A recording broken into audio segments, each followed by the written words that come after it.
اللهم صل وسلم وبارك على سيدنا محمد وعلى آل سيدنا محمد. مهندس كمبيوتر جاب لمامته هدية. عارفين الهدية ايه؟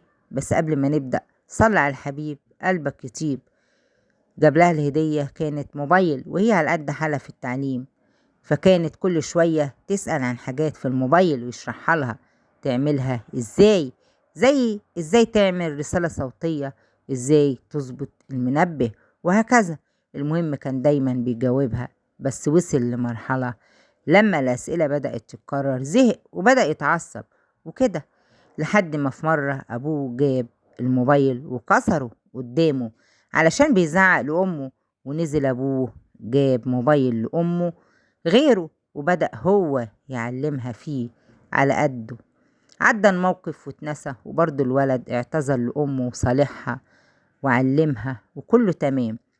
بعد كذا سنة لما والدته توفت، كان بيحكي الموقف وقال إن أبوه حكاله إن أمه يوم ما أبوه كسر الموبايل ما نامتش من العياط، علشان كان أول هدية من شغل ابنها، وكانت بتتعمد تروح تسأله كل شوية علشان تفرحه إنها مبسوطة بالموبايل وتحسسه إنها فخورة بيه وفخورة بشغله، وكانت مبسوطة جدا. بيقول إن كان بيحكي الموقف دون وهو منهار في العياط بعد وفاة والدته، لأنه معرفش بقيمتها إلا بعد ما توفيت، وما بيقولش غير إنه نفسه يرجع الزمان بيه علشان باله يطول ويكون هادي معاها في المعاملة، ويحاول يجاوبها إجابة ترضيها وتريحها. الناس البسيطة دي زي أهالينا، ناس عفويين بيتعاملوا معانا على قد فهمهم.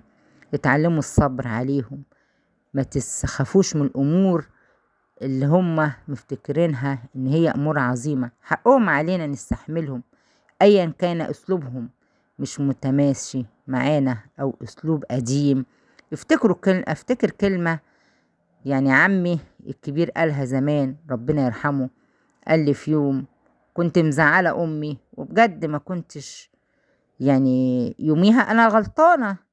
قال لي يا بنتي، أمك مزعلاها ولا أنت مزعلاكي؟